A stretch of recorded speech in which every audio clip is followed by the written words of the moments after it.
So we're going to stick with this Candace Owens departure from the Daily Wire. We got a couple more elements of this story to get into. One of them is some of the friends that she has lost along the way to parting with the Daily Wire. One of them is Dave Rubin. So here's Eddie Liger, Midwestern Marks, tweets out, Dave Rubin is still friends with Ben Shapiro, who said he wouldn't even attend a party with Dave and his husband because he doesn't agree with their lifestyle. Yet he ends his friendship with Candace Owens for being against genocide and the mass slaughter of children. Okay. And I just want to point out before we get into this that Barry Weiss said exactly the same thing in front of an audience of conservatives. She said, I know a lot of you don't approve of my marriage, but you are my real people. That is how deep this commitment to Zionism runs, that they will even ally with people who don't approve of their sexuality, of their marriage, of their partnerships based on this one issue. It's incredible. So here's Dave Rubin saying he's not friends with Candace Owens anymore.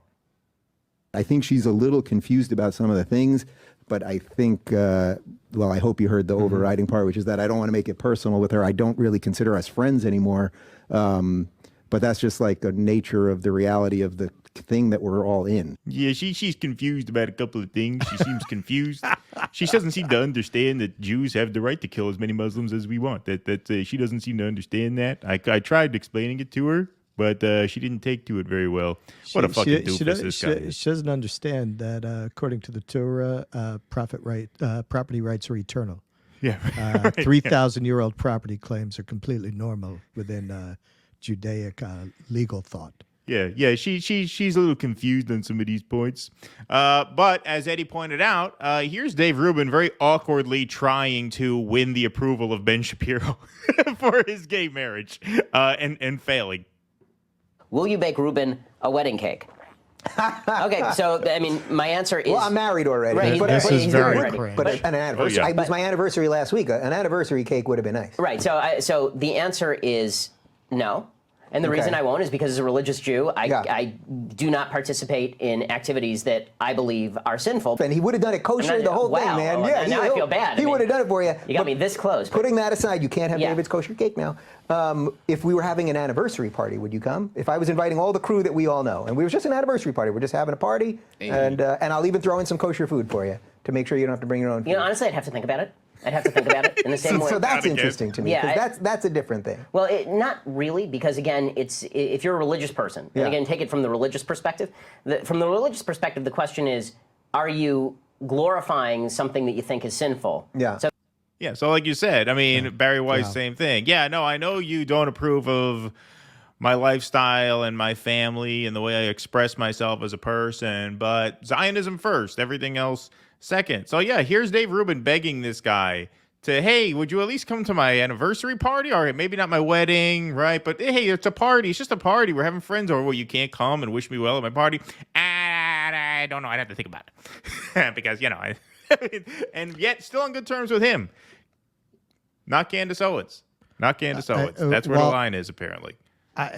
So I don't give a lot of credit to Barry Weiss, but when she said that at that conference, when I watched the footage, my jaw dropped. I could not believe that somebody would degrade themselves in that way. Yeah. How about, okay, I could see, you know what? Those are not my people who reject Israel, and you're not my people either. I could see that. But hey, yeah, no, I know you think I'm burning in hell forever for my life choices, but hey, you know, we're together on this, so we're simpatico.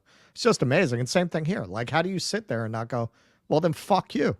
Right. Fuck you, motherfucker. Be a man. Grow a fucking pair of balls, man. How do you, in both cases, I just watch it, and that's what's so cringe about it. How do you debase yourself like that?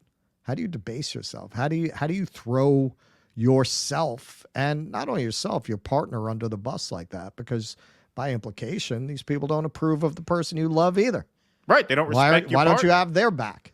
Yeah, exactly. Just as a partner, you should, stand up for yourself. And in the Barry Weiss example, what's especially weird about that is she brings it up.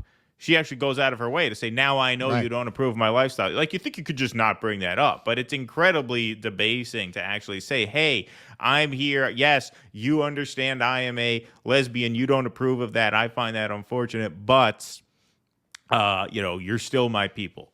You're still my people. So it's just amazing, the lack of dignity and self-respect you would have to say something like that. Please clap.